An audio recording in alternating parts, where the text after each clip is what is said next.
Hey everybody, video here for you today. Now I just want to do a quick one here over coffee. This is a place I've been meaning to talk about for a long time. About a year and a half, 2 years ago, I did a series on ancient ruins in the Pacific Ocean out here on islands. Tonga, Nam Madal, Palau were some of the sites I covered in that series.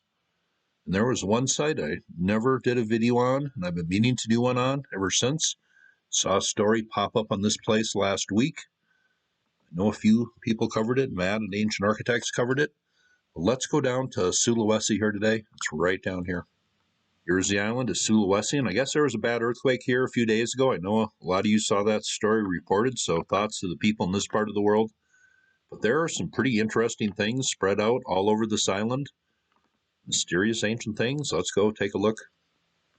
Here's a story that came out last week. Matt at Ancient Architects did a video on this, and I will leave the link below if you haven't checked this out. But 45,000-year-old rock art, it seems.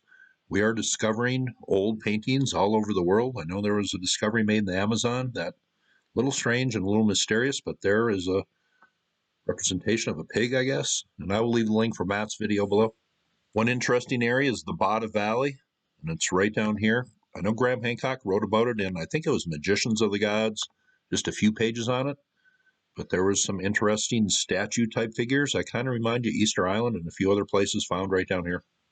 Here's a good website I found. I will leave the link below. Bada Valley, Sulawesi, Indonesia, megalithic statues hidden half a world away. And here's a look at one large statue.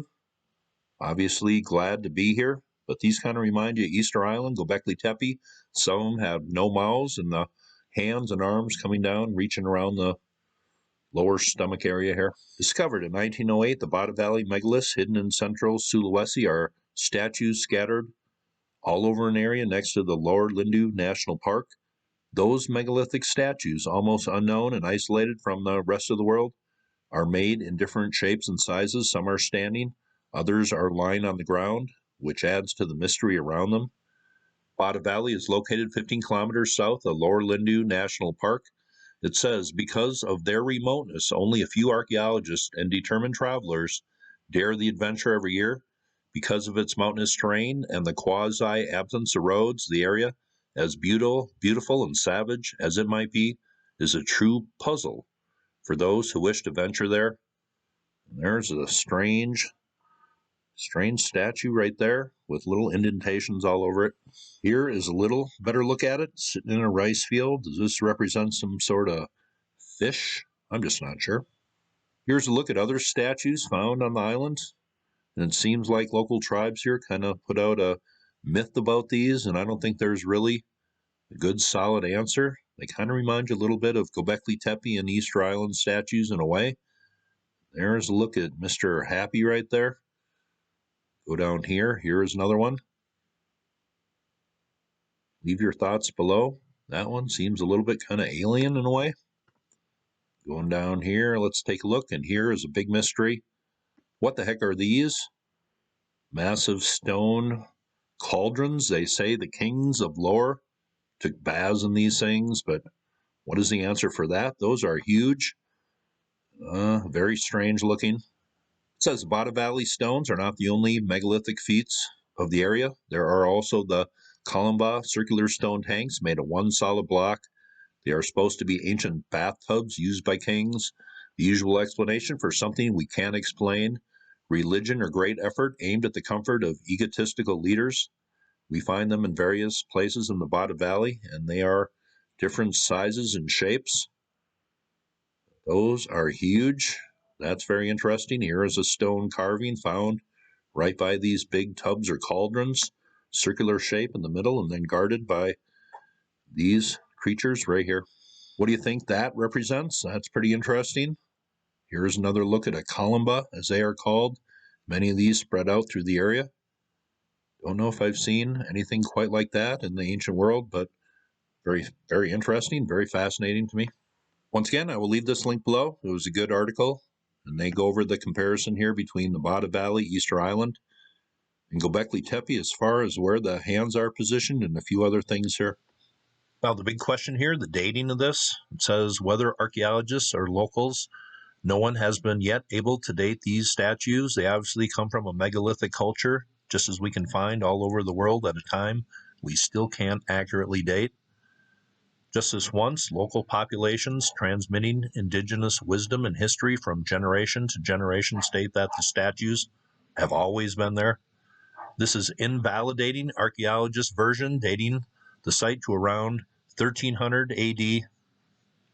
Uncertain dating added to the local indigenous statements and similarity to other sites across the world could give more accurate dates of 1000 BC all the way to 10,000 BC or even more. Right up in the northern tip, right in this area here, there are some pretty interesting findings in this area right here. Bukikusai or something like that. That is the name of this site. Let's go take a look. Here's a link I will leave below, the World Travel Guide. Just check that out. It says Bukikusai, Stone Faces and Volcanic Area by Manado, Sulawesi. Bukikusai is a peculiar shrine and a monument in the Minahasa Highlands of Manado, Sulawesi. Pronunciation is always a challenge for me, but just check that out. And it seems the only story put out on these is the local legend put out by the local tribes. The history and myth behind some of these monuments is fascinating and goes back to the origins of the Minahasa tribes, ancestors of the people that still live in this area of Sulawesi today. All in all, this place is one of the trippiest travel experiences you will ever have, guaranteed. Here's a look at some more pics from the website, but that looks like a pretty cool site. I don't think there's really a solid answer on this. Just some local legends that probably haven't been challenged.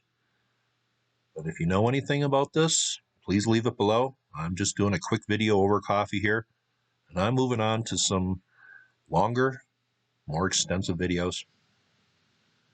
Here's another website I will leave below. I just thought this was pretty fascinating to look into. Check out those stone carvings. Doesn't really give a lot of the dating information, but there were many of these statues found in the area. Here's a look at a whole bunch of them. And these stone cauldrons or tubs, it's a pretty unique find. This website has a whole bunch of pics here. The statues found here. Arms coming down around the midsection there. That is a common feature in some very old statues. Gobekli Tepe has that similar symbolism.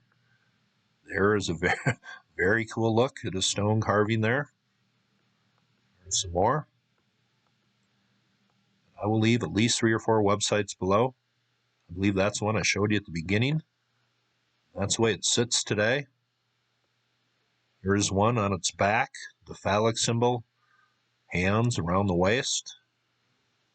These appear very ancient, probably coming from thousands of years ago. There's another look. There's another look. There are a few more of those stone cauldrons. Did ancient kings take baths in these? Is that why they were constructed? Well, that story seems a little bit odd to me.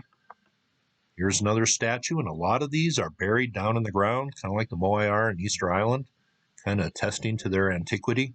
But you notice the protrusions here? I'm going to coin a term right now. I'm going to call those nipple nubs. There's a look. Very cool statues here. Some symbolism. The hand clearly seen on that one. Here are some more of those tubs, and these appear to have some decorations on them. There's another statue. That could be very ancient. Who knows? There is the one from the beginning. Some more of those tubs. Some carvings found on the top of them. Very interesting place to look into. Learned a lot doing this video. And that's really what it's all about. Many places you go in the world, it seems ancient cultures were putting their story and their symbolism in stone. This is just another example. Here are some of those buried statues. Here's a face. Here is one upon discovery, I believe, about 50, 60 years ago. There's one with those indentations. And here's one. Let's take a look at that. Not sure what is represented here. Is he holding a snake of some sort? I can't really tell. There is a better look at that statue carving. Leave your thoughts below on what you think that might represent. This is a pretty cool place. Well, kind of like Easter Island there. That was the island of Sulawesi and some ancient, mysterious things found on it. Hope you thought that was cool. You all have. Very nice day.